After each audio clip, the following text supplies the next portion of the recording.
Qu'est-ce qui se passe là? Qu'est-ce que vous lisez là? Oh là là, mais toi, faut pas lire ça, hein? Ça, c'est déprimant. Faut pas lire. Non, non, non, non, non, non. Oh, en même temps, je comprends, hein. Vu ton état d'effondrement personnel.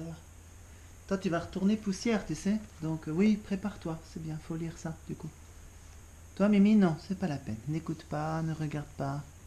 Toi, tu vas garder tes 37 degrés, comme papa, hein?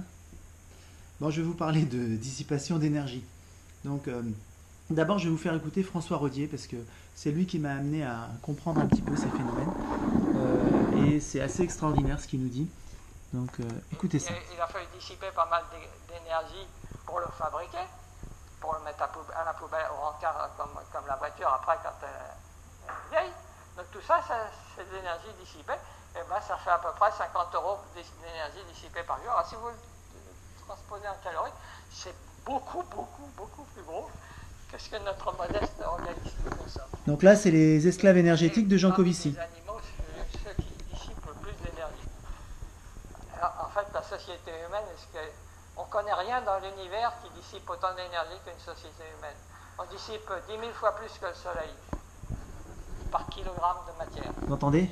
10 000 fois plus que le Soleil. On en parlera après. On ne connaît rien qui dissipe autant d'énergie qu'une société humaine. C'est pas difficile. Alors, si je dis ça à un économiste, vous avez entendu parler de Lotka, les équations de Lotka-Volterra entre les Lotka, proies qui est le premier à nous dire... produits radioactifs, et s'est aperçu qu'ils avaient les mêmes propriétés chimiques que des produits non radioactifs, mais pas la même masse. Et on cherchait à minimiser son bien-être, ben, l'humanité. Alors, le gros problème, maximiser, c'est qu'est-ce que c'est le bien-être? Ben, le bien-être, c'est ça. Plus vous dissipez l'énergie, plus vous êtes heureux. Ah, bah oui. Et puis, si vous êtes malheureux, vous envoyez des bombes, ça dissipe de l'énergie. Il a un petit côté Pierre-Emmanuel Barré, en fait, hein, bien caché. Donc, en fait, ce qu'il nous dit là, et c'est un truc de fou, il dit 10 000 autres choses intéressantes. Hein. Mais là, il nous explique que, en fait, on est quelque part programmé, voilà, par une loi naturelle qui est valable partout dans l'univers. Aux grandes échelles de temps et d'espace, comme une galaxie, ou à toute petite échelle également, dans les systèmes complexes. Donc, c'est un truc de fou. C'est-à-dire que l'endroit de l'univers où la quantité d'énergie dissipée par kilogramme de matière est la plus élevée, c'est dans l'espèce humaine. 10 000 fois plus que le Soleil. Voilà. Après, évidemment, il y a une vision évolutionniste derrière ça, puisque ça se rattache assez bien aux travaux des biologistes. Et donc, ça nous permet de nous mettre aussi en perspective, à notre échelle de petit humain, de petit Homo sapiens. Et donc, on peut relire à Laurent Testo quand il explique que l'être humain est passé par des phases, des seuils qualitatifs de plus grande maximisation, de plus grande consommation d'énergie. Donc le feu, l'agriculture, plus récemment évidemment l'explosion des énergies fossiles avec le charbon, le pétrole, bien sûr, et le nucléaire maintenant. Et donc juste pour faire un peu de prospective, parce que du coup on comprend un peu mieux une espèce d'exponentielle. Alors François Rodier parle pas de ça, hein. Là c'est moi, entre guillemets, je me la pète pas, c'est juste que moi ça m'aide à réfléchir à ce qui est en train de se passer.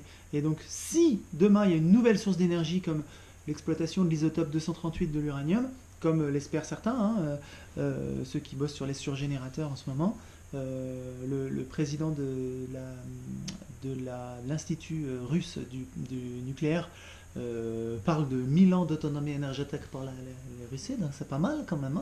Hein. Il rêve aussi, bien sûr, hein, puis c'est des effets d'annonce, mais voilà, il y a quand même cette possibilité qu'un super phénix russe en particulier finisse par être bien au point, et dans ce cas-là, ils ont plus de 100 fois plus d'uranium 238 que de 235 comme on utilise actuellement. Le déchet uranium 238 devient le combustible, voilà. Un peu comme le pétrole, si vous vous souvenez peut-être, était au départ un déchet et est devenu combustible quand on a inventé le moteur à explosion, n'est-ce pas? Donc on voit que l'histoire pourrait continuer.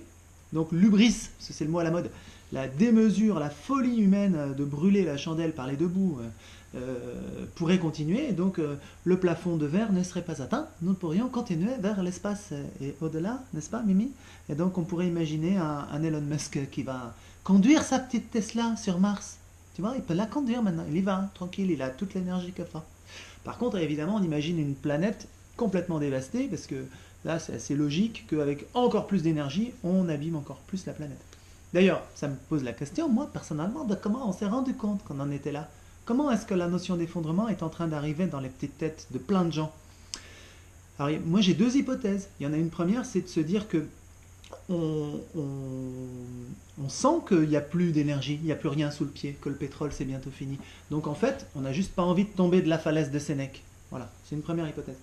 Et une autre hypothèse, c'est que la forme de la courbe en elle-même, bien sûr, qui est une exponentielle, qui est invariante par changement d'échelle, n'est-ce pas, si on zoome. C'est intéressant ça aussi, se dire, mais l'homme préhistorique qui commence à chasser les grands prédateurs et qui les décime, il pourrait peut-être se rendre compte qu'il est en train de faire n'importe quoi, tu vois. C'était déjà l'hubris à l'époque, si on réfléchit, pardon Mimi.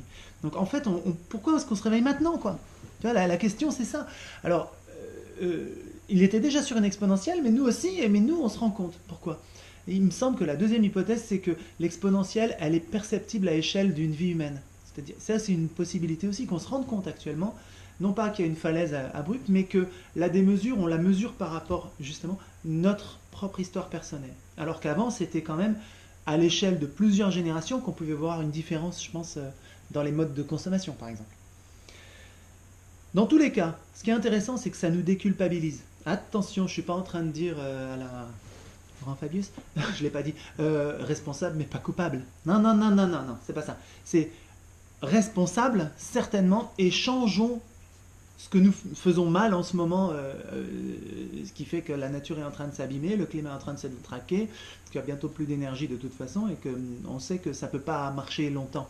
Mais faisons-le aussi en comprenant pourquoi. Pas pour des raisons, on va dire, judéo-chrétiennes, de culpabilisation personnelle ou collective, ou même d'attribution, de fausse attribution causale, donc de substitution causale, comme dirait Vincent Mignereau. Donc, pour moi, c'est une symétrie du même fonctionnement qui est judéo-chrétien, c'est de dire, ça vient de moi, j'ai fait mon bilan carbone, je suis dégoûté, c'est dégueu, il faut que j'arrête de prendre l'avion. Oui, d'accord, tu peux changer, c'est bien, mais tu n'es pas obligé de te flageller. Et c'est le même mécanisme qui dit, ouais, c'est la faute des superpuissants et tout ça. Et là, je vous invite aussi à réécouter François Rodier qui parle des transitions de phase autour du point critique, qui ne sont pas des transitions de phase abruptes. Donc là, il parle de physique, etc. Mais ça s'applique, et il nous explique comment ça s'applique au système humain, et que la transition dans laquelle on est, c'est plutôt une transition autour du point critique, c'est-à-dire qu'il y a des phénomènes, par exemple, d'auto-organisation, et en particulier, l'accroissement des inégalités, c'est un moment un peu comme les spins, il explique dans les molécules qui s'organisent par structure. Là, il y a des gens très riches et des gens très pauvres, et l'augmentation des inégalités sociales serait donc un épiphénomène, une manifestation plutôt, de cette transition économique actuelle entre un système basé sur le pétrole et puis peut-être un système différent ensuite. Voilà. Donc dans tous les cas, c'est intéressant parce que ça nous fait prendre du recul. C'est ça le but. Voilà, merci de me donner des feedbacks. Moi j'ai envie de grandir. Merci, ciao.